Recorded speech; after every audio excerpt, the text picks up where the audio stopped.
নমস্কাৰ। আজি দিনটোত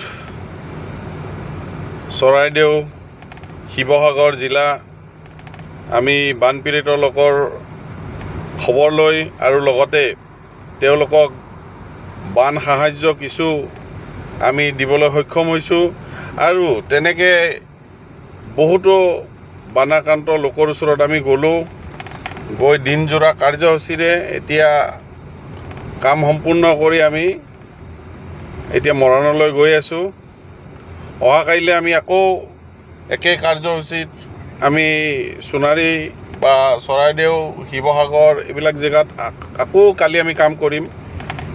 কিন্তু এটা ডাঙৰ কথা, যোৰহাটতো পানী হৈছে। আমাৰ গাড়ী আজি যোৰহাটতো গৈছে। আমি যোৰহাটতো আজি ফ্লাড ৰিলিফৰ কাৰণে যি সামগ্ৰী পেকিং কৰিছিলোঁ আমি পঠিয়াই দিছোঁ। তাত আমাৰ মানুহ আছে বা তেওঁলোকে আমাৰ ডিষ্ট্ৰিক্ট কংগ্ৰেছ কমিটি আছে, তেওঁলোকে সেইবোৰ বানাক্ৰান্ত ৰাইজৰ ওচৰত গৈ ৰাইজক সহায় কৰিছে। এটা কথা মই বুজি নাপালোঁ, যোৰহাটৰ MLA খুব নিজকে একদম ডাঙৰ খুব ডিচিপ্লিন, খুব ডাঙৰ তেওঁ যোৰহাটৰ হৈ বহুত কাম কৰিছে, বিভিন্ন কথা কৈ থাকে।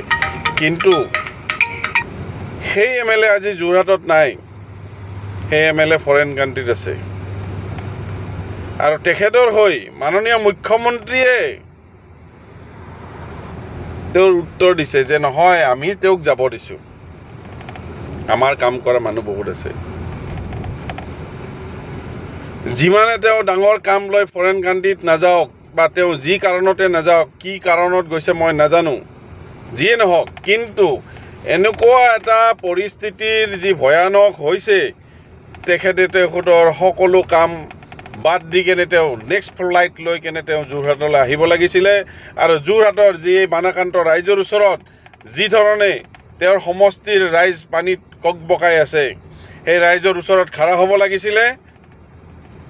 সেইটো বহুত ইম্পৰ্টেণ্ট কথা আছিলে। কিন্তু তেখেতে সেই কথাক নেওচি তেওঁ ফৰেইন কাণ্ট্ৰিত তেওঁ নিজৰ কৰ্মত ব্যস্ত হৈ আছে। এয়া হৈছে বিজেপি চৰকাৰ আৰু বিজেপি চৰকাৰৰ এয়া হৈছে MLA। গতিকে মই আৰু এটা কথা ক'ব বিচাৰিছোঁ, মাননীয় মুখ্যমন্ত্ৰী আৰু এটা কথা কৈছে, যেতিয়া ক্লাউড ব্লাষ্ট হৈছিলে, যেতিয়া নাগালেণ্ডে লগালগ আমাক খবৰ দিব পাৰিলে, সেই কথাটো মুখ্যমন্ত্ৰী মহোদয় নিজে কৈছে যে আমাক লগালগ কিন্তু নাগালেণ্ডে খবৰ দিছে।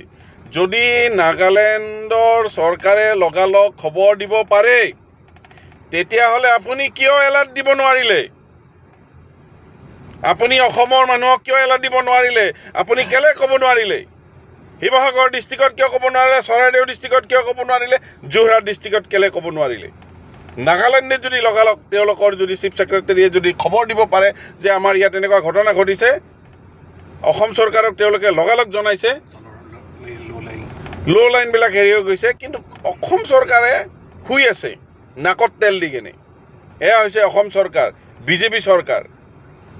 ৰাইজ সময় থাকোঁতে সজাগ হওক, কিন্তু সময় থাকোঁতে সজাগ হওক, নহ'লে কিন্তু বহুত ভৱিষ্যত কিন্তু অন্ধকাৰ। ক'ৰ পানী ক'ত যাব, ক'ৰ মানুহ ক'ত যাব, কোনো নাজানে। গতিকে মই আপোনালোকৰ মাজত এইখিনি কথা দাঙি ধৰিলোঁ। বাকী আপোনালোকে নিজে বিবেচনা কৰিব। ধন্যবাদ।